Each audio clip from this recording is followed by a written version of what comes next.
slow up, no I don't take shit, I got no love for the fakeness. If you wanna play tough and wanna hate this, I'll always show up.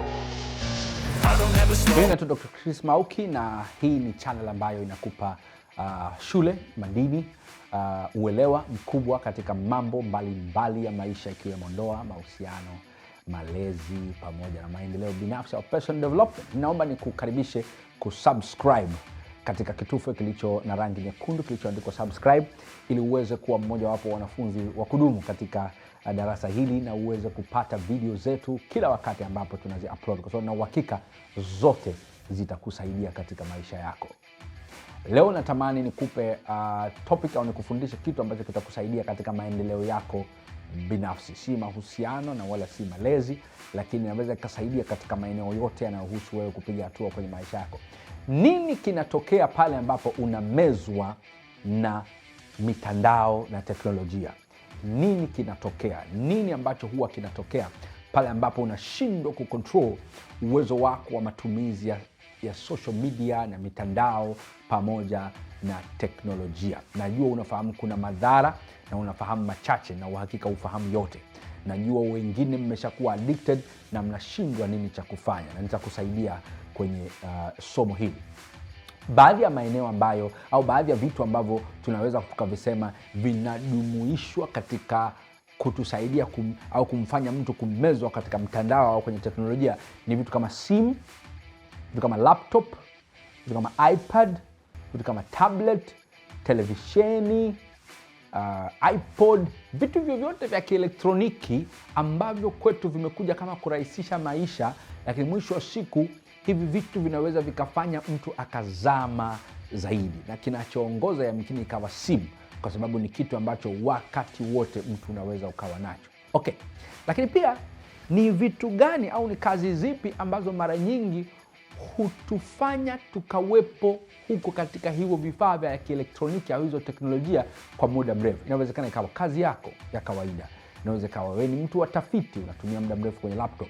Inaweza ikawa ni mtu wa social media, unapenda kuangalia udaku, social media, Instagram, Facebook. Inaweza ikawa mwanafunzi, unapenda kutumia laptop na vitu kama hivyo. Inaweza ikawa ni mtoto, anapenda kutumia game kwenye simu au kwenye PlayStation. Inaweza ikawa ni watoto nyumbani wanapenda kutumia kwa ajili ya katuni, wanatumia televisheni. Inaweza ikawa ni wewe unatumia kwa ajili ya mpira zaidi. Inaweza ikawa ni mtu anapenda nyimbo, lakini inawezekana wengine wanaenda YouTube zaidi kwa ajili ya kuangalia vitu vingi, wengine wanaangalia pornography na vitu vingine. Kwa kuna baadhi ya vitu ambavyo hivyo hutukaribisha na hutushawishi sisi kumezwa. Sasa naomba nikuonyeshe madhara. Dhara namba moja ni watu wengi kupoteza connection ya malezi. Tunaita parent child detachment. Wazazi wengi waliomezwa katika teknolojia na mitandao, au watoto waliomezwa katika teknolojia hii, hupunguza kwa muda mrefu sana uwezo wa wao kuinteract. Na ndio maana utaona kuna wazazi wengi leo wanashindwa kumjibu mtoto wake kitu kwa sababu yuko kwenye simu yeye. Baba yuko kwenye simu, mama yuko kwenye simu. Mtoto hawezi kuuliza kitu hata kuelekezwa chochote kwa sababu baba yuko kwenye simu. Tumeona watoto kadhaa wanakuwa kwenye hatari kwa sababu mzazi hakuwa anamwangalia mtoto, alikuwa kwenye simu. Kwa hiyo hii kitu inaleta athari namba moja ya kupoteza bondi kati ya mtoto na mzazi wake, kitu ambacho kinaweza kikawa athari kwa huyu mtoto hata anapokuwa mtu mzima. Athari ya pili ni uharibifu katika mahusiano na ndoa. Mtu mpenzi mmoja wapo anapozama katika teknolojia, anapozama katika social media, inapunguza mawasiliano na masikilizano na mpenzi mwingine. Na bahati mbaya, nguzo hii ya mawasiliano ni muhimu kuliko nguzo nyingine zozote kwenye mawasiliano, kwenye mahusiano. Kwa hiyo kuna uwezekano mkubwa sana mahusiano yakayumba, yakaumia, na ikiwezekana yakafa, kwa sababu kuna mmoja au wote mmemezwa katika teknolojia pamoja na mitandao. Ni vizuri mkakaa mkazungumza na mkatenga muda wa kuwa kwenye mitandao na muda wa kuwa na kuzungumza mambo yenu binafsi, pasipo simu, pasipo televisheni kuwaingilia. Wako wanawake wengi sana wanalalamika kwamba waume zao hawasikilizi chochote wakati akiwa anaangalia mpira. Sasa ni vizuri, pamoja kwamba mpira ni mzuri, social media ni nzuri na mitandao ni mizuri, lakini ni vizuri muweze kuweka limit ili isiathiri ndoa yenu na mahusiano yenu. Lakini pia athari nyingine ni addiction. Nina wateja kadhaa, nina wagonjwa kadhaa, ninawahudumia, lakini wengine ninafahamu wako kwa baadhi ya marafiki zangu, na wengine wamekwenda wako nje ya nchi, na wengine wako wana shida lakini hawajapata mtu wa kuwasaidia. Wamekuwa addicted katika mitandao. Mtu amekuwa addicted. Nimekutana na wachezaji wa timu mbalimbali wakiniomba niwasaidie kwa sababu kiwango chao cha kucheza kimepungua, kwa sababu hawalali usiku, na hawalali usiku kwa sababu ya mitandao. Kwa hiyo athari moja kubwa ni addiction, na addiction hii inaweza ikawa mbaya kuliko ile addiction ya pombe, mbaya kuliko addiction ya madawa ya kulevya, kwa sababu bora zile zina detox na zina rehab, zina dawa. Addiction ya kwenye teknolojia ni ngumu kupata dawa, unatakiwa kusaidiwa taratibu wewe kutoka, na kama umezama inakuwa ni ngumu sana kutoka. Lakini madhara mengine ni madhara ya kushindwa kukosa usingizi au kushindwa kupata usingizi. Watu wengi waliokuwa addicted kwenye mitandao na waliokuwa addicted katika teknolojia, miili yao inapata shida kwa wao kulala. Kwa mwisho wa siku unakuta mtu hata kama hana simu au hana teknolojia au gadget yoyote, hawezi kulala saa 5, saa 6 wala saa 7, atalala saa 8, saa 9. Mwisho wa siku mwili wako unachoka sana, na unarudi kwenye zile athari zile za watu wanaokosa usingizi kwa muda mrefu, ikiwemo athari za magonjwa ya kansa, ikiwemo athari za magonjwa ya cardiovascular disease, magonjwa yanayohusiana na moyo, ikiwemo upungufu wa nguvu za reproduction na vitu kama hivyo. Athari ni mbaya na athari ni mbaya. Lakini vile vile watu wengi waliomezwa katika mitandao, katika simu, katika TV na katika gadget hizi za kiteknolojia wanaweza kupata athari za kiakili, mental health problem, na ugonjwa ambao wanasumbuliwa inaitwa digital dementia. Huu ni ugonjwa wa akili unaowakumba na kuwaathiri na kuwasumbua watu waliomezwa katika vitu vya kielektroniki au gadgets za kiteknolojia, including social media, pamoja na kuzama sana katika mitandao. Lakini madhara ya mwisho ni madhara ya kiafya.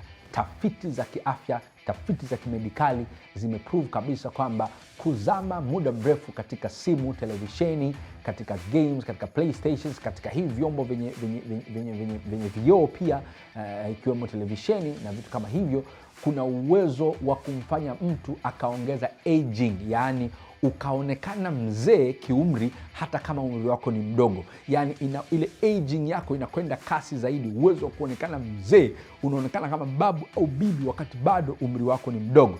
Lakini pia imewapa watu shida ya masikio kwa sababu ya vile vitu ambavyo vinawekwa kwenye masikio muda mrefu.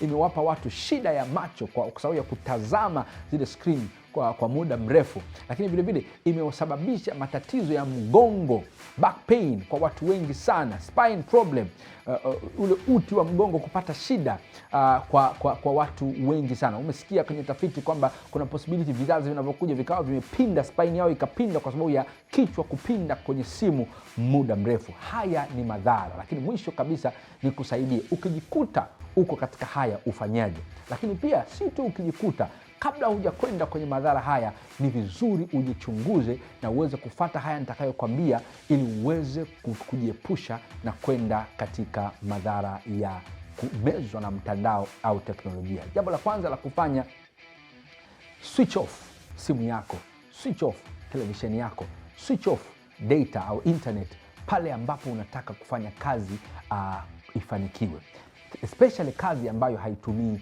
internet. Kama unajua wewe umeathirika, hauwezi kusikiliza kasauti ka WhatsApp iliyoingia au message iliyoingia ukaacha kujibu simu yako, hebu switch off, iweke pembeni au igeuze kuangalia chini, usione mwanga wowote kwenye screen, uweze kufanya kazi yako kwa kipindi fulani. Lakini jambo la pili, tafuta muda unaoitwa me time, yaani muda wa kwako binafsi, pasipo simu, pasipo teknolojia yote, remote au televisheni, muda ambao unaweza kukaa wewe mwenyewe, whether ni kitandani, whether ni kwenye kochi, whether ni ofisini, kama una kitabu, kama una kitu kingine, lakini kisichohusisha teknolojia yoyote. Jiwekee kuwa na me time, muda ambao hauna kitu kinachokushawishi kiteknolojia. Jambo la tatu, tafuta au jaribu kutumia vitu vinavyoitwa diversion. Diversion ni vitu vyote ambavyo vinaweza vikaiondoa akili yako katika kuwaza teknolojia, katika mitandao. Vitu kama kufanya mazoezi, vitu kama kusoma kitabu, vitu kama kutoka for jog au kitu kama kutoka kwa ajili ya kahawa somewhere. Inaweza ikakusaidia kwenda nje kuonana na rafiki, vitu ambavyo vitakupindisha, vitakuondoa katika kuwaza vile vitu vinavyoingia katika teknolojia. Watu wengi wamekuwa addicted kwenye pornography, kwenye mambo ya ngono kwa sababu ya kuzama zaidi, na wanapotaka kutoka shida inakuwa ni kubwa sana.